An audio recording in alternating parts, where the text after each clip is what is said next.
نعرہ تکبیر اللہم صلی علی محمد و آل محمد۔ آغاز مجلس سے قبل آپ حضرات سے گزارش ہے کہ ایک مرتبہ سورہ الحمد اور 3 مرتبہ سورہ قل هو اللہ کی تلاوت کر کے مرحوم محمد مہندی عرف محمد میاں بھائی ابن آقا علی صاحب اور ان کے والدین مرحوم کی روح کو ایصال ثواب کریں۔ بسم اللہ الحمدللہ۔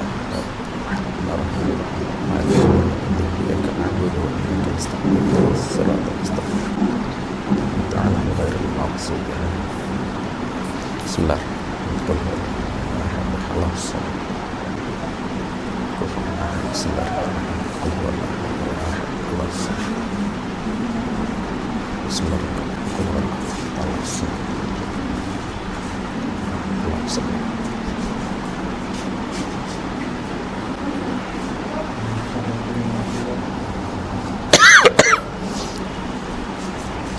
رحم اللہ من قرأ سورۃ الفاتحہ۔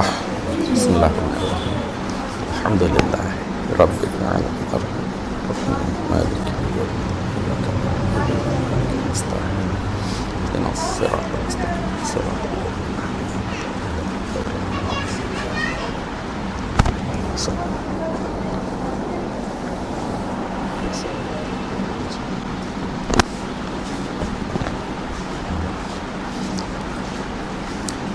لا حول ولا قوة إلا بالله العلي العظيم أعوذ بالله السميع العليم من الشيطان اللعين الرجيم بسم الله الرحمن الرحيم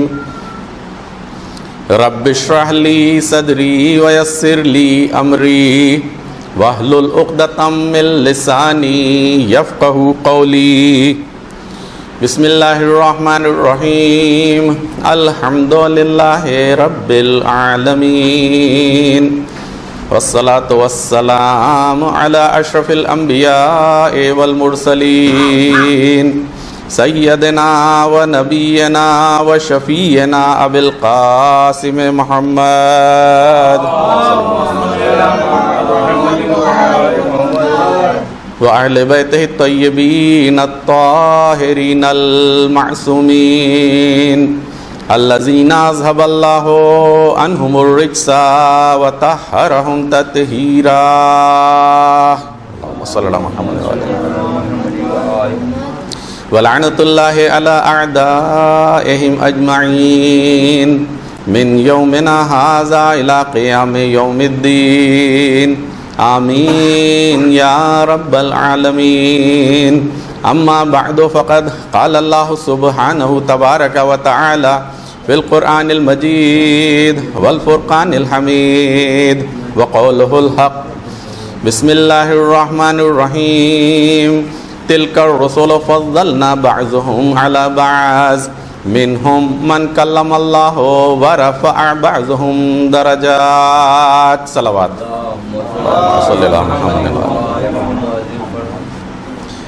عزیزان محترم، قرآن مجید کے دوسرے سورہ بقرہ کی آیہ کریمہ کہ جہاں سے تیسرا پارہ شروع ہوتا ہے، 2 آیات کی تلاوت کا شرف اور ثواب حاصل کیا ہے۔ اس مجلس کو خطاب کرنے کے لیے چونکہ شب شہادت جناب ختمی مرتبت جناب محمد مصطفیٰ صلی اللہ علیہ وآلہ وسلم اور ہمارے آپ کے دوسرے امام حسن علیہ السلام بھی ہے،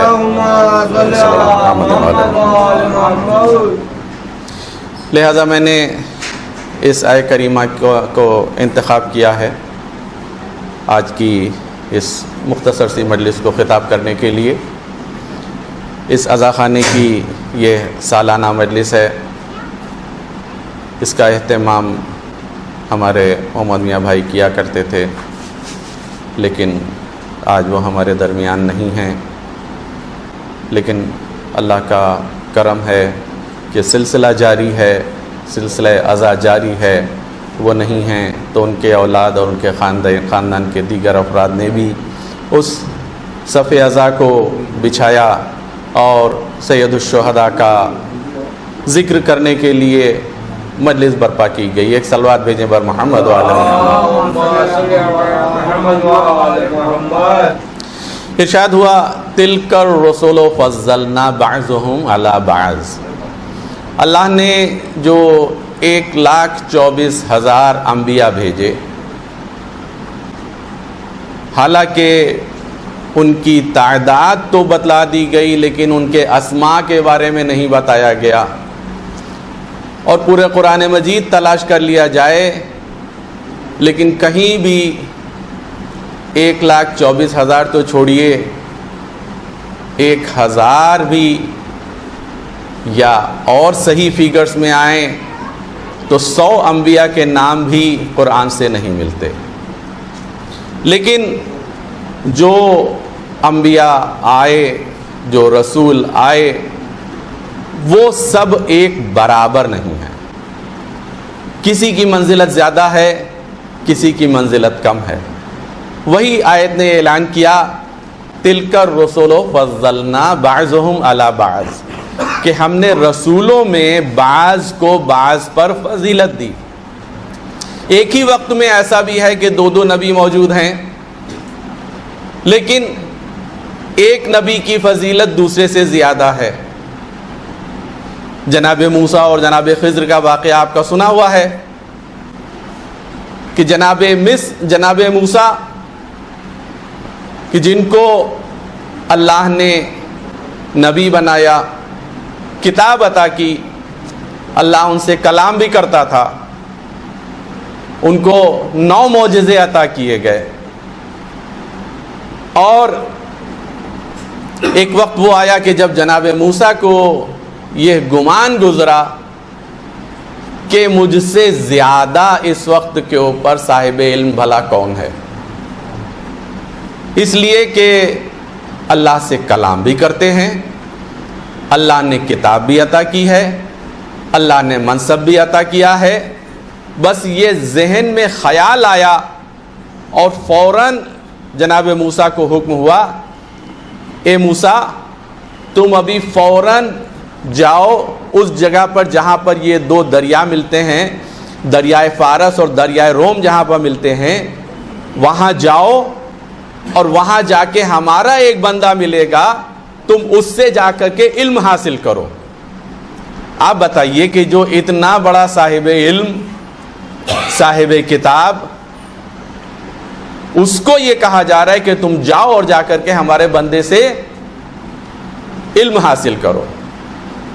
جناب موسیٰ چلے، اپنے ساتھ جناب یوشع کو ساتھ لے کر گئے۔ اچھا یہ بتلا دیا گیا تھا کہ تم اس جگہ پر پہنچو گے تو اس کی کچھ نشانیاں ہیں کہ وہاں پر کچھ تم کو عجیب سی نشانی دیکھنے کو ملے گی۔ جب وہاں گئے تلاش کرتے رہے، ان کو وہ نہیں ملے، اب بہت تھک گئے تو آ کر کے جناب یوشع سے کہتے ہیں بھائی اب تو میں بہت تھک گیا ہوں، وہ ناشتے دان نکالو، ناشتے دان میں جو ہماری بھنی ہوئی مچھلی ہے لاؤ اب وہ کھا لیں، کیونکہ اب بھوک لگی ہوئی بڑا زوروں سے، تو میں اس کو کھانا چاہتا ہوں۔ تو انہوں نے کہا ارے مجھے شیطان نے ہی بھلا دیا، میں تو آپ کو بتا نہیں پایا، اس مقام پر جہاں ہم لوگ رکے تھے وہاں پر ایک عجیب سا واقعہ ہوا کہ وہ بھنی ہوئی مچھلی جو تھی وہ ٹفن سے نکل کر کے وہ دریا کی طرف نکل کے چلی گئی۔ ایک صلوات بھیجیں پر محمد و آل محمد۔ تو اب جب انہیں پتہ چل گیا اچھا وہی تو مقام ہے کہ جہاں پر ہم کو جانا تھا، اسی کے آس پاس تو کہیں پر وہ ملیں گے، تو وہاں پہنچے۔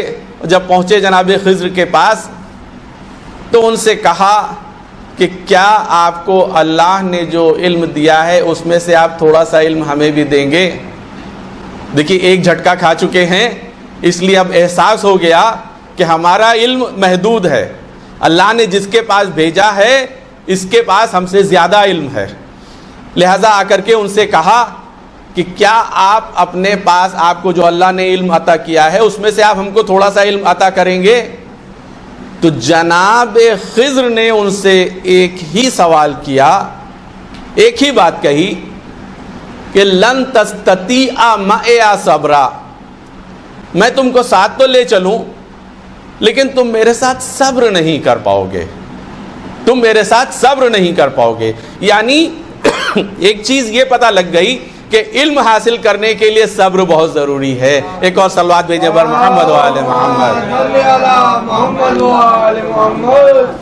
علم حاصل کرنے کے لیے صبر بہت ضروری ہے۔ ایک اور صلوات بھیجیں بر محمد و آل محمد۔ تو علم حاصل کرنے کے لیے صبر بہت ضروری ہے۔ آپ دیکھیے سامنے کی بات ہے، کلاس روم میں بچے بیٹھے ہوئے ہیں، کچھ بچے ایسے بھی ہوتے ہیں کہ گئے اور انہوں نے صرف اٹینڈنس لگائی اور پیچھے کے دروازے سے چپکے سے نکل لیے، اور کچھ بچے ایسے ہوتے ہیں کہ جو پورے ٹائم کلاس میں بیٹھتے ہیں آگے کو۔ تو جو آگے بیٹھے ہوئے ہیں اور ٹیچر کی باتوں کو سن رہے ہیں، یہ ہیں جو علم حاصل کرنے کے لیے آئے ہیں، اور وہ بچے جو اٹینڈنس لگا کر کے پیچھے کے دروازے سے نکل گئے، یہ وہ ہیں کہ جن کا پرپس صرف یہی ہے کہ اماں ابا کو جا کے بتلا دیں گے ہم گئے تو تھے اسکول، اب جب ریزلٹ کارڈ آئے گا تب پتہ چلے گا کتنا علم حاصل کیا۔ یعنی علم حاصل کرنے کے لیے صبر ضروری ہوتا ہے۔ تو جناب موسیٰ سے جناب خضر نے یہ کہا کہ لن تستطیع معی صبرا، اور پھر اس کی وضاحت بھی کی کہ دیکھو میں جو تم کو ساتھ لے کے چلوں گا، جو بھی کوئی بات ہوگی تم مجھ سے سوال نہیں کرنا۔ خیر چلے، جناب موسیٰ کو جناب خضر نے ساتھ لیا اور لے کے چلے، دریا میں گئے۔ دریا میں ایک کشتی تھی، اس کشتی پر سوار ہوئے، سوار ہو کر کے دریا کے پار گئے، اور جیسے ہی اس دریا کے پار پہنچے اس کشتی میں انہوں نے چھید کر دیا، کشتی میں چھید کر دیا۔ جناب موسیٰ نے پوچھا ارے آپ نے یہ کیا کر دیا، آپ نے کشتی کو خراب کر دیا؟ فوراً انہوں نے ڈانٹ دیا کہ میں نے تم سے کہہ نہیں دیا تھا کہ تم میرے ساتھ صبر نہیں کر سکو گے؟ اچھا آپ خاموش ہو گئے، فانطلقا، ٹھیک ہے جانے دیجیے کوئی بات نہیں ہے، اب میں آپ سے کوئی سوال نہیں کروں گا۔ پھر آگے گئے دوسرے مقام پر، جب اس قریے میں گئے تو دیکھا کچھ بچے کھیل رہے تھے، ایک بچے کو انہوں نے قتل کر دیا۔ جب بچے کو قتل کر دیا تو پھر انہوں نے پوچھا ارے آپ نے یہ کیا کسی نفس کو آپ نے کسی طریقے سے ایسے ہی قتل کر دیا، یہ تو کوئی اچھی بات تو نہیں ہوئی۔ انہوں نے پھر ڈانٹ دیا کہ دیکھو میں نے تم سے کہہ نہیں دیا تھا کہ تم میرے ساتھ صبر نہیں کر سکو گے؟ پھر مان گئے، اچھا ٹھیک ہے جانے دیجیے، اب میں کوئی سوال نہیں کروں گا۔ پھر چلے آگے، پھر آگے گئے، اس بستی میں گئے تو بستی والوں نے ان کو کھانے پینے کے لیے بھی کچھ نہیں پوچھا، اور اس میں دیکھا کہ ایک بستی میں ایک دیوار ہے کہ جو گرنے والی لگ رہی ہے۔ انہوں نے کہا کہ آؤ ذرا اس دیوار کو ٹھیک کر دیں، دیوار کھڑا کرنے کے لیے کھڑے ہو گئے۔ اب بھوکے تو تھے، تھکے ہوئے بھی تھے، بستی والوں نے پوچھا بھی نہیں تھا کھانے پینے کے لیے کچھ، تو صبر تو نہیں ہو رہا تھا۔ لگے ان کے ساتھ میں، جب وہ دیوار اٹھانے لگے تو اس کے بعد میں دھیرے سے کہا کہ بتائیے بستی والوں نے ہم لوگ کو کھانے کے لیے بھی نہیں پوچھا اور کچھ بھی نہیں پوچھا، اگر ان سے ہم کچھ ان کی اجرت ہی لے لیتے، کچھ کھانے کو لے لیتے تو کم سے کم اچھا تو یہ ہوتا، آپ نے ان سے کچھ کہا ہی نہیں۔ تو آپ ڈانٹ دیا کہ دیکھو کیا میں نے تم سے کہہ نہیں دیا تھا کہ تم میرے ساتھ صبر نہیں کر سکتے ہو؟ اب یہاں سے میرے اور تمہارے درمیان فراق ہے، یعنی تم اپنے راستے جاؤ اور میں اپنے راستے جاؤں گا، لیکن سن لو وہ باتیں جس کے اوپر تم صبر نہیں کر سکے، آؤ میں تم کو ان کے بارے میں بتلا دیتا ہوں کہ میں نے کیوں کیا تھا۔ اب دیکھیے دو نبی ایک ہی وقت کے اوپر موجود ہیں، لیکن ایک نبی جو عمل کر رہا ہے، دوسرا نبی اس کے اوپر سوال کر رہا ہے اور ڈانٹا جا رہا ہے۔ یعنی دونوں میں تلک الرسل فضلنا بعضهم علی بعض، کہ رسولوں میں اللہ نے بعض کو بعض پر فضیلت دی ہے۔ اب جب یہ ہوا کہ انہوں نے کہا کہ آؤ میں تم کو بتلاتا ہوں کہ میں نے کیوں کیا ایسا، یہ جو کشتی تھی جس کے اوپر ہم لوگ سوار ہوئے تھے اور اس میں میں نے جو چھید کر دیا، اس کی وجہ یہ ہے کہ میرے پیچھے ایک بادشاہ کا لشکر آ رہا ہے، اور اس بادشاہ کو جو بھی اچھی کشتی مل جاتی وہ اس کو غصب کر لیتا ہے، وہ چھین لیتا ہے۔ لیکن اس کشتی سے کچھ غریبوں کا روزگار جڑا ہوا ہے، وہ اس کشتی کے ذریعے مچھلیاں پکڑتے ہیں اور ان کا روزگار اس سے جڑا ہوا ہے۔ اگر یہ بادشاہ اس کشتی کو غصب کر لے گا تو ان لوگوں کا روزگار چلا جائے گا، ان کو پریشانی ہوگی، اس لیے اس میں نے ایک عیب پیدا کر دیا تاکہ بادشاہ اس کشتی کو اپنے قبضے میں نہ لے، اور یہ اس کو ٹھیک کر کے پھر اپنے کام میں لے آئیں گے۔ ایک صلوات بھیجے بر محمد و آل محمد۔ اچھا اب یہ دوسرے مقام کے اوپر میں یہ جو بچے کو میں نے قتل کیا، تو اس بچے کے والدین جو ہیں بہت نیک ہیں، بہت مومن ہیں، لیکن یہ بچہ غلط صحبت میں ہونے کی وجہ سے غلط راہ پر ہے۔ تو مجھے اس بات کا خوف ہوا کہ یہ بچہ بڑا ہو کر کے اپنے والدین کو بھی کہیں کفر کی راہ پر نہ لے جائے، غلط راہ پر نہ لے جائے، اس لیے میں نے اس کو قتل کر دیا، اور اللہ اس کے عوض میں اس کے والدین کو ایک صالح اولاد عطا کرے گا۔ اب آپ دیکھیے کہ ایک نبی عمل کر رہا ہے، قتل کر رہا ہے، لیکن دوسرے نبی کو اس کی بھنک بھی نہیں مل رہی ہے کہ کیوں قتل کیا گیا۔ بہرحال اس کو بھی انہوں نے منع کر دیا۔ اور یہ سنو، تیسرے مقام پر یہ جو دیوار گر رہی تھی جس کو میں نے کھڑا کیا ہے، اس دیوار کے لیے اس دیوار کے نیچے چند یتیم بچوں کا خزانہ مال گڑا ہوا ہے۔ بچے ابھی چھوٹے ہیں، ان کے ماں باپ مر گئے ہیں، اگر یہ دیوار گر جاتی تو وہ خزانہ دوسرے لوگ لے کے چلے جاتے، لہٰذا میں نے اس دیوار کو فی الحال کھڑا کر دیا تاکہ ان کا خزانہ محسوس رہے، ان کا خزانہ محفوظ رہے۔ جب یہ بچے بڑے ہو جائیں گے تب یہ خزانہ، یہ مال ان کے کام آ سکے۔ یہ وجہ تھی کہ جس کی وجہ سے میں نے یہ کہا، لیکن تم اتنا سا صبر نہ کر سکے، لہٰذا یہ باتیں میں نے تم کو بتلا دی کہ میں نے جو کیا ہے اس وجہ سے کیا ہے، لیکن اب تمہارا راستہ الگ ہے، میرا راستہ الگ ہے۔ ایک اور صلوات بھیجے بر محمد و آل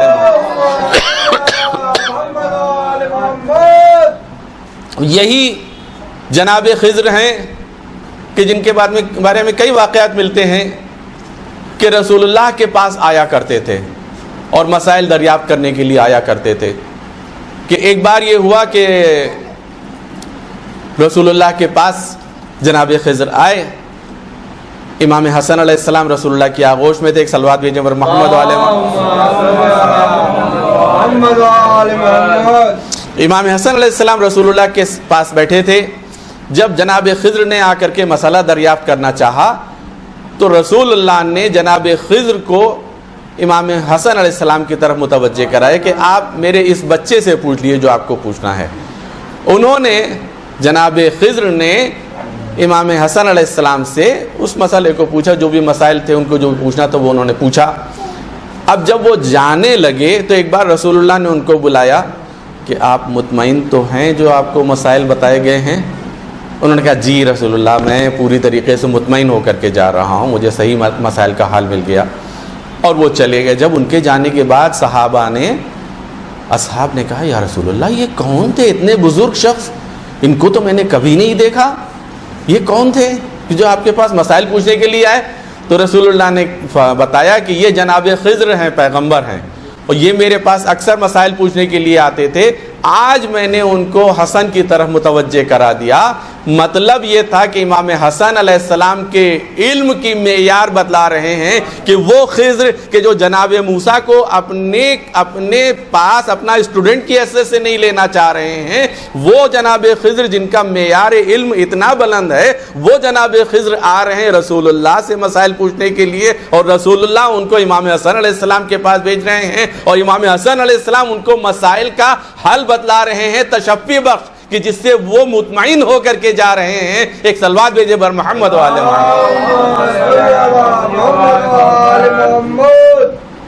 امام حسن علیہ السلام کے علم، چونکہ آج شب شہادت ہے امام حسن علیہ السلام کی بھی اور رسول اللہ کی بھی، زیادہ تفصیل میں تو جانے کا موقع نہیں ہے، لیکن چند معروضات کے طور کے اوپر چند باتیں پیش کرنا چاہتا ہوں کہ امام حسن علیہ السلام کا علم کتنا تھا۔ ایک جھلک ابھی آپ لوگوں نے یہ دیکھی۔ ایک واقعہ ملتا ہے کہ دربار خلافت میں ایک شخص آیا اور اس نے آنے کے بعد خلیفۃ المسلمین سے سوال کیا کہ میں نے حالت احرام میں کچھ انڈے بھون کے میں نے کھا لیے، تو آپ بتائیے کہ حالت احرام میں اگر میں نے انڈے بھون کے کھا لیے تو اس کے لیے کیا کفارہ ہوا؟ کیا اس کے لیے کچھ کفارہ دینا ہے یا نہیں دینا؟ اس کے لیے کتنا کفارہ دینا ہے؟ تو وہ آیا دربار خلافت میں، لیکن پھر یہی ہوا کہ مولا علی کے در پر آیا تو مولا علی نے اس کو امام حسن علیہ السلام کی طرف متوجہ کرایا. امام حسن علیہ السلام کے پاس آ کر کے اس نے سوال کیا, جب مسئلہ پیش کیا کہ حالت احرام میں نے کچھ انڈے بھون کے کھا لیے, تو اس کے لیے کیا کچھ کفارہ دینے کی ضرورت ہے اور کتنا کفارہ دینا ہے, کیا کفارہ ہے؟ تو امام حسن علیہ السلام نے کہا کہ تو نے جتنے انڈے کھائے تھے اتنی اچھی نسل کی اونٹنیاں لا, ان کو حاملہ کرا کے ان کے جو بچے پیدا ہوں وہ بچے خانہ کعبہ کو ہدیہ کر دے. تو امام حسن علیہ السلام نے یہ مسئلہ بتلا دیا, وہ مطمئن ہو گیا. مولا علی سن رہے تھے. مولا علی ایک بار مسکرائے, بیٹا حسن تم نے یہ جو مسئلہ بتلایا یہ تو بالکل صحیح بتلایا, لیکن اب ایک چیز یہ بھی تو بتلاؤ. دیکھیے مولا علی امام حسن کے علمی معیار کو بتلانا چاہ رہے ہیں کہ ایسا نہیں ہے اندازے کے طور کے اوپر, تکے کے طور کے اوپر کوئی چیز بتلا دی ہے. تو امام علی نے, مولا علی نے یہ پوچھا کہ بیٹا یہ تو بتلاؤ کہ یہ بھی تو ہو سکتا ہے کہ جو اونٹنیاں حاملہ ہوئی ہیں کچھ حمل ضائع بھی ہو جاتے ہیں, کچھ بچے مر بھی جاتے ہیں, تو اس میں کیا کرنا چاہیے ہے؟ تو امام حسن نے کہا بابا یہ بات صحیح ہے, لیکن یہ بھی تو ہوتا ہے کہ کچھ انڈے بھی تو گندلے ہو جاتے ہیں, خراب ہو جاتے ہیں. یعنی یہ بتلا دیا کہ جتنے انڈے کے لیے کفارہ دینا تھا اتنی اونٹنیاں یعنی اتنے اونٹ کے بچے مل ہی جائیں گے, کفارے کے طور پر جو دینا تھا وہ پورا ہو جائے گا. ایک صلوات بھیجے بر محمد و آل محمد. تو عزیزان محترم, جناب رسول اللہ کے سلسلے میں ایسے تو بہت سی باتیں ہیں کہنے کی, لیکن جیسے میں نے کہا کہ زیادہ تفصیل میں جانے کا نہیں ہے, ایک دو باتیں ہی عرض کرنا ہے مقصود ہے. دیکھیے رسول اللہ نے جس وقت کے اوپر نصارہ نجران رسول اللہ کے پاس میں آئے اور وہ اس وقت کے اوپر میں بضد تھے کہ عیسیٰ اللہ کا بیٹا ہے, اللہ کے بیٹے ہیں, اور رسول اللہ کہتے تھے نہیں وہ اللہ کے نبی ہیں. بار بار سوال ہو رہا تھا, بار بار اس کی وضاحت ہو رہی تھی, لیکن وہ اپنی بات پر اڑے ہوئے تھے. تو آخرکار ایک وقت وہ بھی آیا کہ جب قرآن کی طرف سے, اللہ کی طرف سے آیت آ گئی کہ جب ان کے پاس میں سب نشانیاں آ چکی ہیں, پھر بھی اس کے بعد حجت کر رہے ہیں. فمن حاجک فیہ من بعد ما جاءک من العلم, کہ جب پورا علم آ چکا ہے اس کے بعد بھی حجت کیے جا رہے ہیں, اس کے بعد بھی بحث کیے جا رہے ہیں. تو اب یہ کرو کہ ان کو بہت زیادہ چیزیں سمجھانے بتانے کی ضرورت نہیں ہے. اب جو کرنا ہے فمن حاجک فیہ من بعد ما جاءک من العلم فقل تعالوا ندعو ابناءنا وابناءکم ونساءنا ونساءکم وانفسنا وانفسکم ثم نبتہل. اب سب لوگ جمع ہو جاؤ, تم اپنی طرف سے جس کو بھی لانا ہو, اپنے بچوں کو لاؤ, اپنی عورتوں کو لاؤ, اپنے نفسوں کو لاؤ, اور ہم اپنی طرف سے اپنے بچوں کو لائیں, اپنی عورتوں کو لائیں, اپنے نفسوں کو لائیں. اور اس کے بعد کیا ہو؟ مباحثہ نہیں کہا جا رہا ہے, مناظرہ بھی نہیں کہا جا رہا ہے. بھئی جب جمع کیا جا رہا ہے اور وہ بحث پر بحث کیے جا رہے ہیں, تو اب آپ اپنا ایک وفد لے کر کے آئیے, وہ اپنا وفد لے کر کے آئیں, اور اس کے بعد کیا ہو؟ مباحثہ ہو یا مناظرہ ہو. آپ اپنی علمی مسائل جو ہیں اس کو آپ بتائیے, اور وہ اپنے مسائل کو بتائیں, اور اس کے بعد میں ثابت ہو جائے کہ کون کیا کہہ رہے ہیں. لیکن یہاں یہ نہیں کہا, مباحثہ یا مناظرے کے لیے نہیں کہا گیا ہے. ثم نبتہل, کہ آؤ ہم پھر مباہلہ کریں. مباہلہ کرنے کی بات ہو رہی ہے, مناظرے کی بات نہیں ہو رہی ہے, نہ مباحثے کی بات ہو رہی ہے. ایسوں سے کیا بحث کرنا ہے کہ جو کٹ حجتی کر رہا ہے, سب کچھ آنے کے بعد بھی وہ بحث کیے چلا جا رہا ہے, کسی طرح سے مان ہی نہیں رہا ہے, تو اس سے بحث نہیں کرنا ہے. اب یہ ثابت کرنا ہے کہ تم سچے ہو کہ ہم سچے ہیں, اور جو سچے ہیں وہ اللہ کی بارگاہ میں گڑ گڑا کے دعا کریں. ثم نبتہل, کیا دعا کریں؟ فنجعل لعنت اللہ علی الکاذبین، کہ اللہ کاذبین کے اوپر، جھوٹوں پر اپنی لعنت کرے۔ تو اب جب مباہلے کے میدان میں سب لوگ پہنچ گئے اور ادھر رسول اللہ اپنے ساتھ میں ایک چھوٹا سا وفد لے کر کے، کہ جس میں آغوش میں امام حسین ہیں، ساتھ میں امام حسن ہیں، ساتھ میں جناب سیدہ ہیں اور مولا علی ہیں، یہ صرف 5 لوگ آئے۔ تو وہ لوگ کہ جو اتنے دن سے رسول اللہ کے پاس آ رہے تھے، اور جب آ رہے تھے تو اس کے معنی روز وہ رسول اللہ کو بھی دیکھ رہے تھے، روز وہ امام حسن اور امام حسین کو بھی دیکھ رہے تھے، اور مولا علی کو بھی دیکھ چکے تھے۔ آج کیا ہو گیا کہ جو انہوں نے کہا کہ آج میں وہ صورتیں دیکھ رہا ہوں کہ اگر انہوں نے بد دعا کے لیے ہاتھ اٹھا دیے تو ہماری قوم، پوری کی پوری قوم ختم ہو جائے گی۔ میں کہوں گا اے نصارائے نجران، یہ بتلاؤ کہ آج تم نے کون سی نئی چیز دیکھ لی تھی، کون سی صورت ایسی دیکھ لی تھی کہ جس کی وجہ سے یہ ہو گیا کہ اگر انہوں نے بد دعا کر لی، بھئی کل رسول اللہ تھے، رسول اللہ بھی یہ کر سکتے تھے، مولا علی بھی تھے، امام حسن اور امام حسین بھی تھے، تو آج تم نے کیا دیکھ لیا تھا کہ جس کی وجہ سے یہ کہا کہ اگر انہوں نے بد دعا کے لیے ہاتھ اٹھا دیا تو ہماری پوری قوم ختم ہو جائے گی؟ تو میں کہوں گا کہ شاید اس میں جناب سیدہ کے کو انہوں نے جو دیکھ لیا کہ ایک ایسی بی بی ہے کہ جو ردا میں سر سے نیچے تک، یعنی سر سے پاؤں تک ردا میں ملبوس ہے، کہ جس کو کوئی دیکھ نہیں سکتا ہے، لیکن اس کی ردا کے اندر سے جو نور ساطع ہو رہا ہے، یہ نور بتلا رہا ہے کہ اگر اس بی بی نے ہاتھ اٹھا دیا تو ان کی پوری قوم ختم ہو جائے گی۔ میں کہوں گا کہ اے نصارائے نجران، اے نصارائے نجران، آپ کی منزلت وہی تلک الرسول فضلنا بعضهم علی بعض، رسولوں کی بات تو چھوڑیے، ہم عام لوگوں کی بات کر رہے ہیں۔ وہ کیسے صحابی تھے کہ جو دربار میں جناب سیدہ کے آنے کے بعد کہہ رہے ہیں کہ آپ گواہی پیش کیجئے، باغ فدق کے سلسلے میں جناب سیدہ سے گواہی مانگ رہے ہیں، اور سب کچھ بات ہونے کے باوجود بھی نہیں دیا۔ تو ان سے تو بہتر وہ نصارے نجران تھے کہ جنہوں نے سمجھ لیا تھا کہ یہ ایسی صدیقہ ہیں، ایسی سچی ہیں کہ اگر انہوں نے بد دعا کے لیے ہاتھ اٹھا دیا تو ہماری پوری قوم ختم ہو جائے گی۔ ایک صلوات بھیجیں بر محمد و آل محمد۔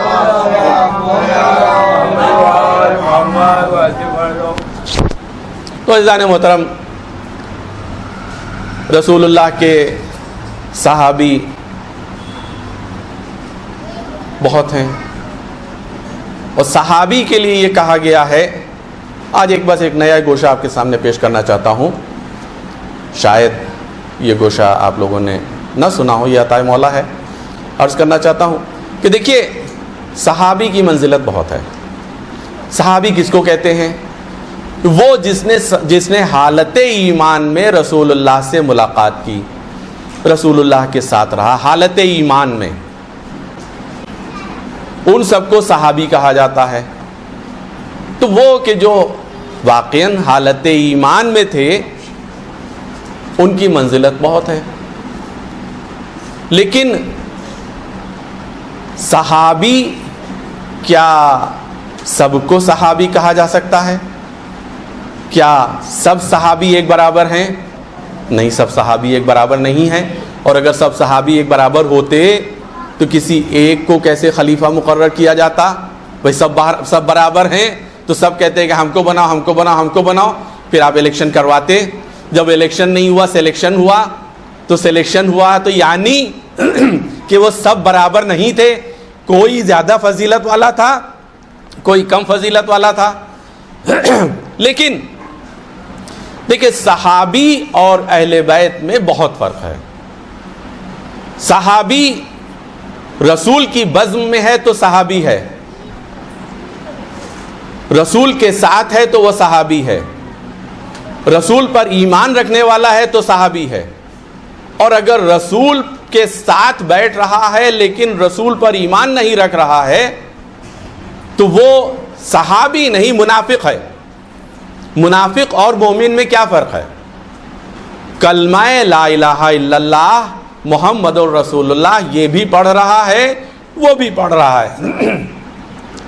لیکن پھر کیوں قرآن مجید میں کہا اذا جاءك المنافقون قالوا نشهد انك لرسول الله والله يعلم انك لرسوله والله يشهد ان المنافقين لكاذبون، کہ وہ آ کر کے کلمہ پڑھ رہے ہیں، گواہی دے رہے ہیں کہ ہم گواہی دیتے ہیں کہ آپ اللہ کے رسول ہیں، لیکن اللہ کہہ رہا ہے واللہ یشہد ان المنافقین لکاذبون، لیکن اللہ اس بات کی گواہی دیتا ہے کہ یہ منافق جو ہیں وہ کاذبون ہیں، جھوٹے ہیں. یا اللہ یہ کون سی بات ایسی کر رہے ہیں؟ یہ کلمہ ہی تو پڑھ رہے ہیں، یہ تو یہ کہہ رہے ہیں کہ اشہد ان لا الہ الا اللہ اشہد ان محمد رسول اللہ، تو پھر کیوں تو ان کو کاذب کہہ رہا ہے، کیوں ان کو جھوٹا کہہ رہا ہے؟ تو اللہ عالم الغیب ہے، غیب کا علم رکھنے والا ہے، وہ ان کے دلوں کی بات جاننے والا ہے. کون زبان سے کہہ رہا ہے، کون دل سے کہہ رہا ہے. جو زبان سے کہہ رہا ہے اس کو منافق کہا جاتا ہے، جو دل سے کہتا ہے اس کو مومن کہا جاتا ہے. اب آپ بتائیے کہ کیا سب صحابی ایک برابر ہیں؟ دیکھیے ایک آیت، یا ایھا الذین آمنوا، یا ایھا الذین آمنوا جو کہا جا رہا ہے یہ ان سب کو کہا جا رہا ہے جو رسول اللہ کے پاس بیٹھنے والے تھے. یا ایھا الذین آمنوا لا تدخلوا بیوت النبی الا ان یؤذن لکم الی طعام غیر ناظرین اناہ. اے صاحبان ایمان، اے مومنو، اے رسول کے ساتھ بیٹھنے والو، یا ایھا الذین آمنوا لا تدخلوا بیوت النبی، دیکھو نبی کے گھر میں تم داخل بھی نہ ہونا. کس کو کہا جا رہا ہے؟ جو رسول کے ساتھ بیٹھنے والے ہیں، جو رسول کے صحابی ہیں، جو مومن ہیں، ان کو کہا جا رہا ہے یا ایھا الذین آمنوا لا تدخلوا بیوت النبی الا ان یؤذن لکم الی طعام، جب تک تم کو طعام کے لیے، کھانا کھانے کے لیے گھر آنے کی اجازت نہ دی جائے تب تک تم ان کے گھر میں داخل نہ ہونا. یا ایھا الذین آمنوا لا تدخلوا بیوت النبی الا ان یؤذن لکم الی طعام غیر ناظرین اناہ. وہاں ناظرین کی طریقے سے بیٹھ کر کے تاک جھانک نہ کرنے لگ جانا. ناظرین کس کو کہا جاتا ہے؟ ناظرین دیکھیے آپ سنتے ہوں گے اردو کی خبریں جب ٹی وی کے اوپر میں آتی ہیں تو ٹی وی کے جو سامنے بیٹھنے والے ہیں ان کو ناظرین کہا جاتا ہے، اور ریڈیو کے سامنے بیٹھنے والوں کو سامعین کہا جاتا ہے. تو ناظرین وہ ہیں کہ جو آنکھوں سے دیکھ رہے ہیں، اور سامعین وہ ہیں کہ جو صرف کانوں سے سن رہے ہیں. تو یہاں پر ناظرین کہا جا رہا ہے غیر ناظرین اناہ، وہاں بیٹھ کر کے ادھر ادھر تاک جھانک نہ کرنے لگ جاؤ. ولیکن اذا دعیتم فادخلوا، لیکن جب تم کو بلایا جائے تو تم داخل ہو جاؤ. فاذا طعمتم فانتشروا، اور جب کھا لو تو اس کے بعد منتشر ہو جاؤ. کس کو کہا جا رہا ہے؟ آپ متوجہ نہیں ہے شاید. کس کو کہا جا رہا ہے؟ ارے بھائی وہی تو سب لوگ ہیں کہ جو رسول کے ساتھ بیٹھنے والے ہیں، کہ جو رسول کے ساتھ سب جگہ جانے آنے والے ہیں، جو رسول کے گھر تک جانے آنے والے ہیں، رسول کے گھر پر یعنی شہزادی کے گھر پر آ کے روز سلام کرنے والے ہیں. ان سب کو مخاطب کیا جا رہا ہے. یا ایھا الذین آمنو کے حساب سے سب کو ایک برابر لے لیا گیا ہے. کسی بڑے کو، کسی چھوٹے کو، کسی ایک کو نہیں کہا جا رہا ہے، سب کو کہا جا رہا ہے کہ دیکھو تم داخل نہ ہونا جب تک تم کو اس کے لیے دعوت نہ دی جائے، جب تک تم کو بلایا نہ جائے. اور جب تم داخل ہو گئے فَإِذَا طَعِمْتُمْ، جب تم نے طعام نوش کر لیا، کھانا کھا لیا. آپ سمجھ رہے نا، یہ سب وہ تھے کہ جو کھانے کی دعوت پر آنے والے بہت سے لوگ تھے، بہت غربت تھی اس وقت کے اوپر میں. تو جب بلایا گیا دعوت کے لیے فَإِذَا طَعِمْتُمْ فَانْتَشِرُوا، جیسے ہی کھا چکے فوراً منتشر ہو جاؤ، چلے جاؤ یہاں سے، رسول کے گھر سے نکل جاؤ فوراً. گیٹ آؤٹ، نکالا جا رہا ہے سب کو. ہم نہیں کہہ رہے، اللہ کہہ رہا ہے فَانْتَشِرُوا. اس کے آگے وَلَا مُسْتَانِسِينَ لِحَدِيثٍ، وہاں کے اوپر بیٹھ نہ جاؤ حدیثیں بیان کرنے کے لیے. اب آپ بتائیے کس کو کہا جا رہا ہے؟ کس کو کہا جا رہا ہے؟ یہ وہ صحابی ہیں کہ جن کے لیے قرآن کہہ رہا تم حدیثیں بیان نہ کرنا، لیکن مسلمانوں میں زیادہ حدیثیں انہی سے ملتی ہیں. ایک صلوات بھیجے پر محمد و آل محمد. یا علی یا علی اللہم صلی علی محمد و آل محمد. ولا مستانسین لحدیث، وہاں بیٹھ کر کے حدیثیں نہ بیان کرنے لگ جانا. کیوں؟ اس سے رسول کو اذیت ہوتی ہے. ان ذالکم کانا یعظی النبی فیستحیی منکم. اس سے رسول کو اذیت ہوتی ہے کہ بھئی رسول آرام کرنا چاہ رہے ہیں، تم رسول کے گھر کے اوپر میں بیٹھے ہوئے ہو، وہ آرام بھی نہیں کر سکتے ہیں، ان کے اوپر بڑی ذمہ داریاں ہیں، ان کے آرام میں تم خلل تو نہ بنو، ان کو اذیت کا باعث تو نہ بنو. کیونکہ ان ذالکم کانا یعظی النبی فیستحیی منکم. رسول کو اس سے اذیت تو ہوتی ہے لیکن وہ تم سے مروت کر جاتے ہیں، تم سے کہتے نہیں ہیں کچھ. کیوں؟ بھائی رسول اللہ خلق عظیم پر وہ ہیں. ایک صلوات بھیجیں پر محمد والے محمد. تو رسول اللہ کا اخلاق ایسا ہے کہ وہ کسی کو اس طریقے سے کہہ نہیں سکتے ہیں، تو وہ تو مروت کر جاتے ہیں. لیکن واللہ لا یستحیی من الحق، لیکن اللہ حق بات کہنے میں کوئی مروت نہیں کرتا ہے. اب اگر تمہاری وجہ سے رسول کو اذیت ہو رہی ہے تو اللہ نے کھل کے کہہ دیا کہ تم نکل جاؤ یہاں سے، ان کے گھر سے چلے جاؤ، رسول کو اذیت نہ دو. لیکن اس کے بعد کی آیت جو ہے اس کا کچھ دوسرا منظر بیان کر رہی ہے. آیت ابھی وہی مکمل آیت چل رہی ہے لیکن منظر کچھ اور بتلا رہی ہے کہ کیا اذیت ہوتی تھی رسول اللہ کو. بھئی یہ لوگ جو تھے کہ جو رسول کے ساتھ بیٹھنے والے بظاہر صحابی تھے، بظاہر مومن تھے، لیکن یہ لوگ کیا کرتے تھے. اتنی آیت تو آپ لوگوں نے سن لی نا. یا ایھا الذین آمنوا لا تدخلوا بیوت النبی الا ان یؤذن لکم الی طعام غیر ناظرین اناہ ولکن اذا دعیتم فادخلوا فاذا طعمتم فانتشروا ولا مستانسین لحدیث ان ذالکم کان یعظی النبی فیستحیی منکم واللہ لا یستحیی من الحق. حق بات کہنے میں اللہ کوئی مروت نہیں کرتا ہے. اب اس کے بعد کیا وجہ ہے، کیوں اللہ یہ نہیں کہہ رہا ہے؟ اللہ نے کیوں یہ کہا؟ وَإِذَا سَأَلْتُمُوهُنَّ مَتَاعًا فَاسْأَلُوهُنَّ مِنْ وَرَاءِ حِجَابٍ. اب سمجھ میں آیا کہ یہ لوگ جو رسول کے گھر میں بیٹھے ہوئے تھے کھانا کھانے کے لیے، یہ اندر سے سالن منگا دیجئے، ذرا سالن دے دیجئے، ذرا روٹی دے دیجئے، تو اس کے لیے درانہ اندر تک گھسے چلے جا رہے تھے. یعنی بے پردگی ہو رہی تھی، بے حرمتی ہو رہی تھی، رسول کی بیویوں پر بری نظر رکھنے والے بھی تھے. لہٰذا وَإِذَا سَأَلْتُمُوهُنَّ مَتَاعًا، اگر تمہیں کسی چیز کا سوال کرنا ہے، سالن چاہیے ہے، روٹی چاہیے ہے، جو بھی چاہیے، پانی چاہیے ہے، وَإِذَا سَأَلْتُمُوهُنَّ مَتَاعًا فَاسْأَلُوهُنَّ مِنْ وَرَاءِ حِجَابٍ، تو ان سے سوال کرو حجاب کی حالت میں، یعنی پردے کے پیچھے سے کہو ان سے کہ یہ چیزیں دے دیجئے. کیوں؟ جو تم اس کے اندر جاتے ہو تو اندر جانے کی وجہ سے ان کی بے پردگی، بے حرمتی بھی ہو رہی ہے، اور پھر انسان ہے، انسان کا نفس کسی وقت بھی بھٹک سکتا ہے. لہٰذا اسی لیے کہا گیا ہے کہ پردہ کرو. محرم اور نامحرم کیوں رکھا گیا ہے؟ تاکہ ایسے حالات پیدا نہ ہونے پائیں.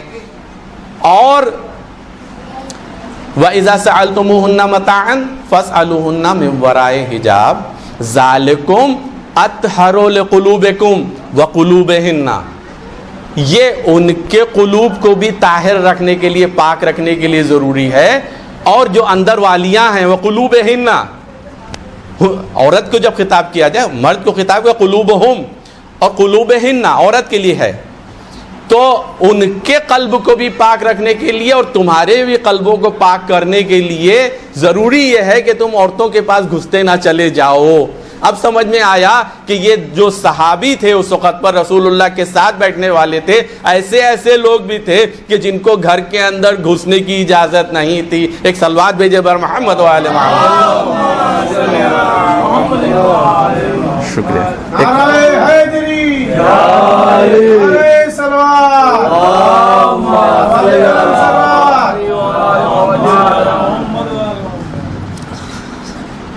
تو اب سمجھ میں آیا کہ صحابی کیا ہوتا ہے.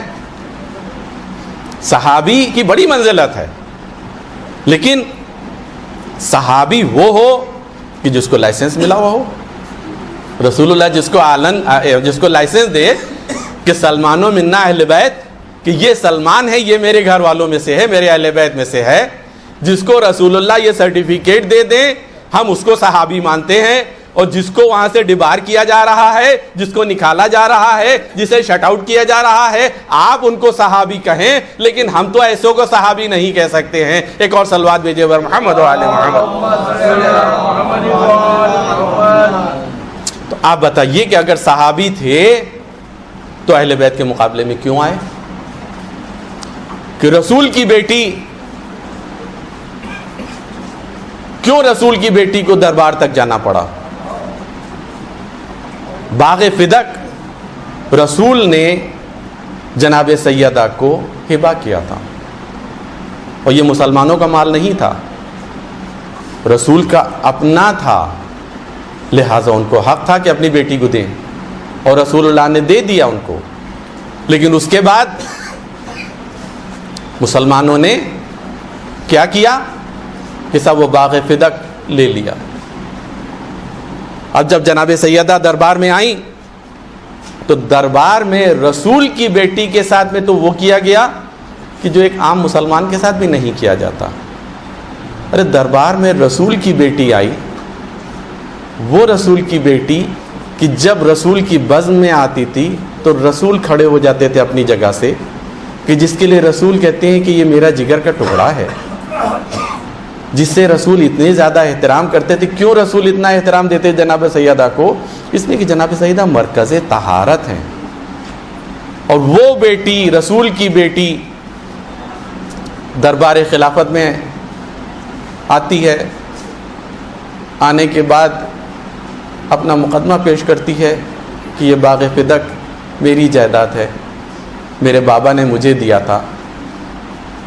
جس کی سچائی کو نصارہ نجران مانتے ہیں، اس کی سچائی پر مسلمان اور اپنے کو خلیفہ کہنے والے لوگ، انہوں نے اس رسول کی بیٹی سے ثبوت مانگے، ثبوت لاؤ.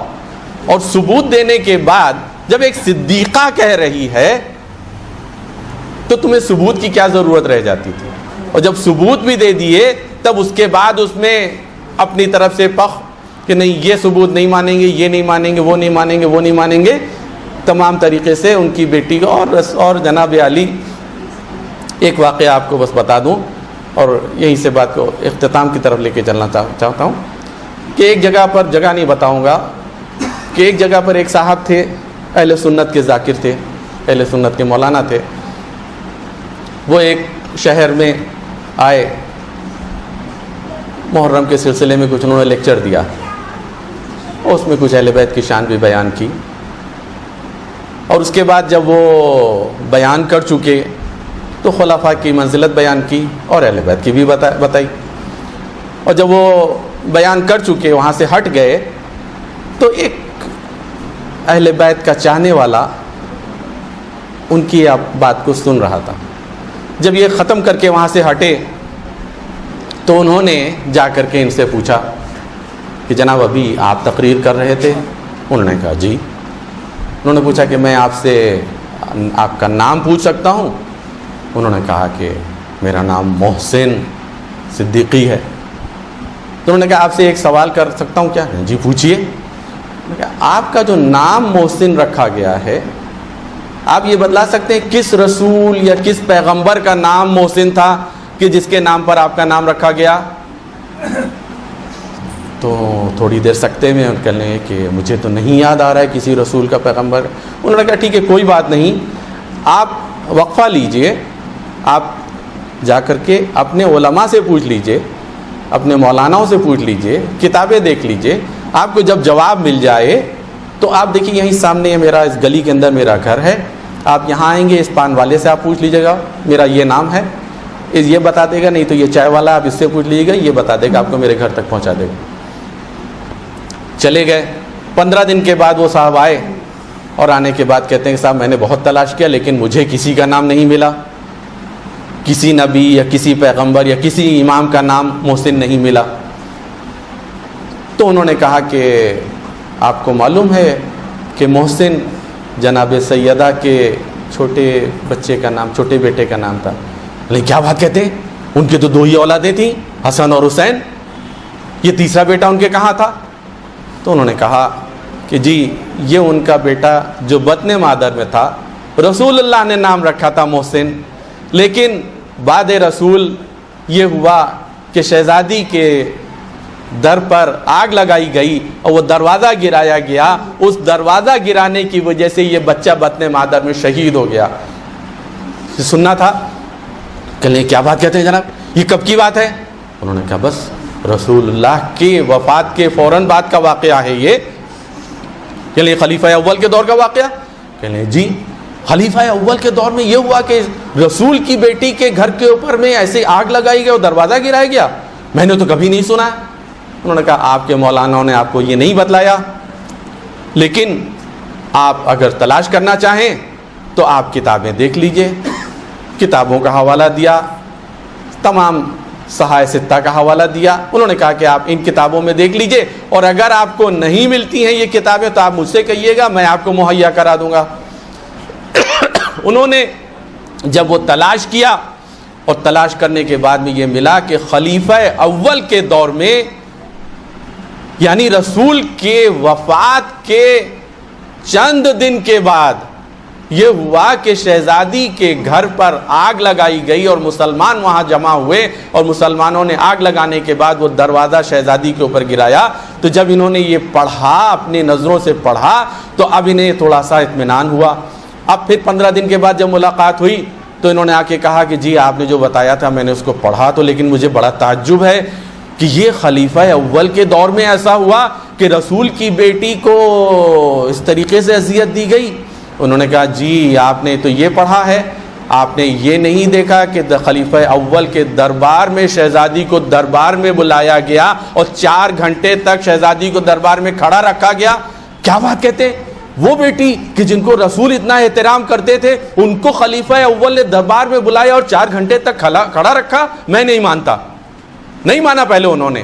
پھر انہوں نے جب حوالہ دیا, پھر انہوں نے کتابیں دیکھی, پھر ریسرچ کیا. جب ریسرچ کر لیا انہیں اطمینان ہو گیا کہ ہاں دربار خلافت میں رسول کی بیٹی کو اس طریقے سے بلایا گیا اور 4 گھنٹے تک کھڑا رکھا گیا اور ان کے حق کو نہیں تسلیم کیا گیا. ان سے تمام باتیں جرح کرنے کے بعد بھی ان کا حق ان کو نہیں دیا گیا.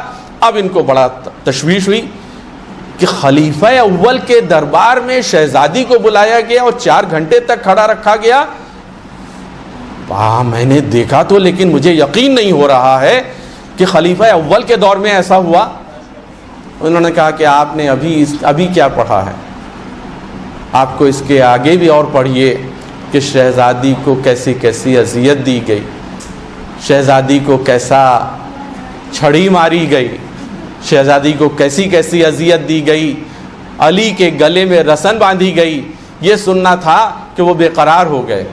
پھر انہوں نے پڑھا اور پڑھنے کے بعد میں مختصراً یہ ہے کہ وہ شخص کہ جو ایک اہل سنت کے ذاکر کی حیثیت سے آیا تھا, لیکن جب اس نے کتابوں کو پڑھا تو پڑھنے کے بعد اسے اطمینان ہو گیا کہ ہم کو حق بات نہیں بتلائی گئی ہے, حق بات ہم سے چھپائی گئی ہے, صرف ہم کو اسی خلفاء کے بیچ میں ہی الجھا کے رکھا گیا ہے, نماز روزہ اور خلفاء کے بیچ میں رکھا گیا ہے, حق بات ہم کو نہیں بتائی گئی. آپ بتلائیے کہ وہ رسول کہ جس نے اسلام کو پہنچایا, کیا اس کی بیٹی کو کے ساتھ میں ایسا جرم کرنے والے کو آپ مسلمان کہیں گے؟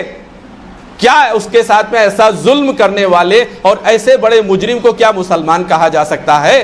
لیکن عزیزان محترم, شہزادی کے ساتھ میں ایسے ایسے مظالم ہوئے. بس اب یہیں سے میں مجلس کو اختتام کی طرف لے کے چلتا ہوں. عزیزان محترم, شہزادی کے در پر اس طریقے سے آگ لگائی گئی, اور جب آگ لگائی گئی تو شہزادی نے آواز دی کہ یہ تم کیا کر رہے ہو, کیا تم گھر میں آگ لگا دو گے؟ تو انہوں نے, ان مسلمانوں نے, ان نام نہاد مسلمانوں نے جواب دیا کہ ہاں ہم اس گھر کو آگ لگا دیں گے. شہزادی نے یہ کہا ارے اس گھر میں میرے چھوٹے چھوٹے بچے حسن و حسین بھی ہیں, کیا تم بچوں کو بھی جلا دو گے؟ انہوں نے کہا ہمیں اس سے کوئی پرواہ نہیں ہے, ہم جلا دیں گے, گھر کو جلا دیں گے, علی کو ہمارے حوالے کرو. یہ سننا تھا کہ شہزادی جو دروازے کے پاس کھڑی تھی, لیکن جب انہوں نے لات ماری جلتا ہوا دروازہ شہزادی کے اوپر گرا, اس طرح سے گرا کہ شکم میں محسن شہید ہو گیا, شہزادی کی پسلیاں ٹوٹ گئیں, شہزادی بے ہوش ہو گئیں. جب شہزادی کو تھوڑا سا ہوش آیا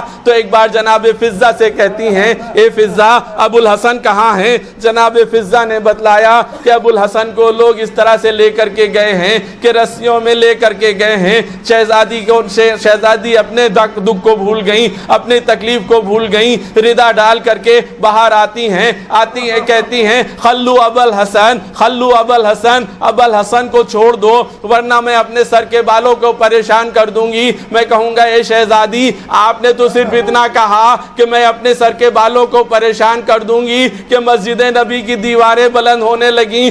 شہزادی ذرا آ کر کے بعد کربلا دیکھیے, بعد عاشورہ آ کر کے دیکھیے کہ آپ کی شہزادیاں ہیں جس طریقے سے اسیر کر کے لے جائی جا رہی ہیں کہ شہزادیوں کے سروں پر چادریں نہیں ہیں, بال پریشان ہیں, ہاتھ پسے پشت سے بندھے ہوئے ہیں, اور ایک منادی ندا دیتا جا رہا ہے اے اہل کوفہ و شام آؤ تماشا دیکھو, یہ اہل بیت رسول ہیں, یہ علی و فاطمہ کی بیٹیاں ہیں جو اس طرح سے اسیر کر کے لے جائی جا رہی ہیں.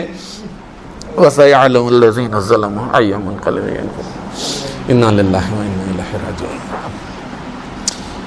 آپ حضرات سے گزارش ہے کہ ایک مرتبہ سورہ الحمد اور 3 مرتبہ سورہ قل هو اللہ کی تلاوت کر کے مرحوم جناب محمد میاں بھائی ابن آقا علی سرتاج جہاں بنت آقا علی رضوی, سید آقا علی رضوی ابن مصطفیٰ علی رضوی, سید ضیاء علی رضوی ابن سید مصطفیٰ علی رضوی, قمر جہاں بنت صادق علی اور محمد مہندی رضوی عرف محمد میاں ابن آقا علی رضوی کی روح کو ایصال ثواب کرے. بسم اللہ الحمدللہ رب مالک